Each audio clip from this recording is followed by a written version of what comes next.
जय हिंद दोस्तों, नमस्कार, वंदे मातरम। मैं गोस्वामी अरुण गिरी और आप देख रहे हैं भारत केसरी न्यूज। आइए नजर डालते हैं इस वक्त की कुछ खास खबरों पर। कई बार के विधायक रहे माफिया मुख्तार अंसारी के बेटे उमर अंसारी ने उत्तर प्रदेश की कानून व्यवस्था को लेकर बड़ा बयान दिया है। उमर अंसारी ने कहा कि उत्तर प्रदेश में ब्रजेश सिंह, त्रिभुवन जैसे माफिया और स्वजाति गुंडे उनकी गोद में हैं, उनके अपने हैं, उनकी गाड़ी की कोई तलाशी भी नहीं ले सकता, बाकी कुछ क्या ही करेगा। इसलिए कानून व्यवस्था की बातें खोखली हैं। उमर अंसारी ने ये बयान सीएम योगी के उस बयान के बाद दिया है जिसमें उन्होंने उत्तर प्रदेश में कानून व्यवस्था की बात कही थी। मुख्तार के परिवार से मिलने पहुंचे अखिलेश यादव। सपा के राष्ट्रीय अध्यक्ष अखिलेश यादव मुख्तार अंसारी के परिजन से मिलने पहुंचे। इसके बाद मुख्तार के बेटे उमर अंसारी ने कहा कि अखिलेश यादव आए थे, उन्होंने बहुत हिम्मत बढ़ाई, बहुत हौसला दिया। मैं सिर्फ उनका पुत्र हूं, मेरा हौसला तो बढ़ाया ही, लेकिन जो भी मुख्तार अंसारी के चाहने वाले थे सबने हौसला बढ़ाया है। देखा पूरी रिपोर्ट। राष्ट्रीय अध्यक्ष जी अखिलेश भी आए थे और बहुत हिम्मत बढ़ाया, हमारी साहस बढ़ाया। अब्बास भैया नहीं थे, मेरी माता जी नहीं है, मैं अकेला था, दोनों बाबा, परिवार पूरा एक साथ है, लेकिन माता जी की कमी और भाई की कमी कहीं ना कहीं थी। भैया ने आके बहुत हौसला दिया, बहुत हिम्मत दिया है और यकीनन उसका प्रभाव हम लोगों के सीनों पर पड़ा है।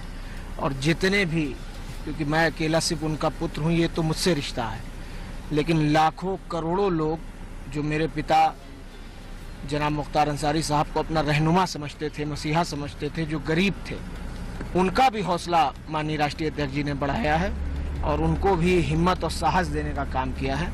और हम इसका प्रभाव हम सबके सीनों पर, हम सबके दिल पर पड़ा है। निश्चित तौर पे ये मुश्किल की घड़ी है, लेकिन आगे का रास्ता आप किस तरीके से देखते हैं? क्योंकि जो यूपी गवर्नमेंट है वो लगातार एक तरीके से हमलावर बनी हुई है। खुद सीएम योगी आदित्यनाथ इस तरीके के बयान दे रहे हैं कि जो भी इस तरीके का कानून व्यवस्था में बाधक बनेगा उसका राम नाम सत्य कराया जाएगा।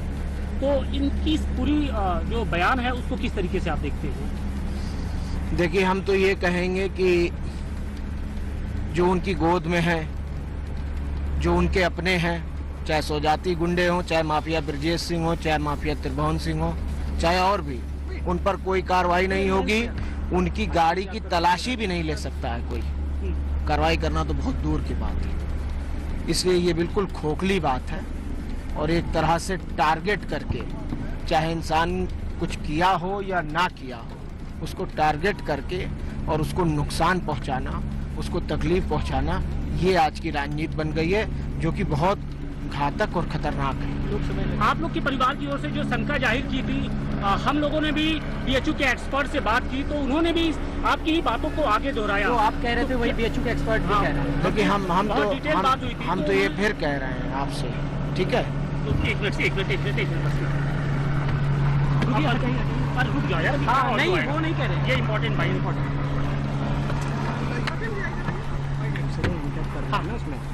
जी, आप लोग जिन बातों को लेकर शंका जाहिर कर रहे थे, उन बातों को जो बीएचयू के एक्सपर्ट हैं, फॉरेंसिक एक्सपर्ट, उन्होंने भी कहा कि नहीं, अरे सारी चीजें संभव हैं। सब खोलेंगे, सब राज खुलेंगे, तह बतह खुलेंगे। कुछ आज खुल जाएंगे, कुछ कल खुल जाएंगे, कुछ परसों खुल जाएंगे। और अफजाल बाबा ने कहा भी है ना कि जो पॉइजन से किसी की अगर मौत हुई हो, 5 साल, 10 साल, 20 साल बाद भी उनका डीएनए और सब कुछ बता देगा कि क्या हकीकत थी। आज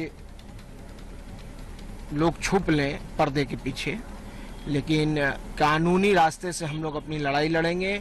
माननीय न्यायपालिकाओं पर यकीन है और हमें ये भी यकीन है कि आज नहीं कल सच खुलेगा। योगी जी से कोई अपील करना चाहेंगे आप? कुछ या कोई बात कहना चाहिए? कुछ अपनी बात, जो अपने दिल की बात हो, मन की बात हो, वो केंद्र सरकार तक, राज्य सरकार तक अगर पहुंचाना चाहते हो, उनसे डायरेक्ट? कुछ नहीं, उम्मीद नहीं है? कुछ भी नहीं बोलूंगा। इलेक्शन को लेकर किस तरीके की? नहीं, क्या इलेक्शन तो हो रहा है। इलेक्शन तो अफजाल बाबा समाजवादी पार्टी के कैंडिडेट हैं, लड़ रहे हैं, और क्या, और उसमें क्या बोलना। इलेक्शन ये तो कह रही कि मुस्लिम वोट, मुख्तार अंसारी के सहारे मुस्लिम वोट, ये तमाम तरह की बातें कही। ये कैसेट आप लोग बजाइए, अब उनके जबान में हड्डी नहीं होती, कोई कुछ कहे, लेकिन उनके जनाजे ने यह साबित कर दिया कि वो रहनुमा, गरीब, मजलूम, बेसहारा के दिलों में मसीहा थे। और 3600 जात के लोग, मुसलमान की बात नहीं कर रहा हूँ, हर धर्म के और ख़ास तौर पे हिंदू भाइयों में हमारे 3600 जात के लोग आए।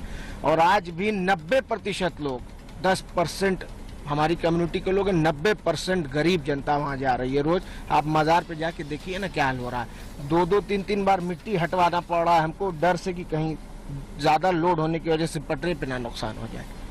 एक अंतिम क्वेश्चन, क्या आपकी माताजी कानून का सामना करेंगी कब? वो जुडिशियल कस्टडी में है। मेरी उनके लॉयर से भी बात हुई थी, गोपाल चतुर्वेदी साहब इलाहाबाद हाई कोर्ट के, और उन्होंने जुडिशियल रेमेडी सीक कर रखी है। और यकीनन हमें उम्मीद है कि न्यायपालिका से हमें इंसाफ मिलेगा, न्याय मिलेगा, ये यकीन है।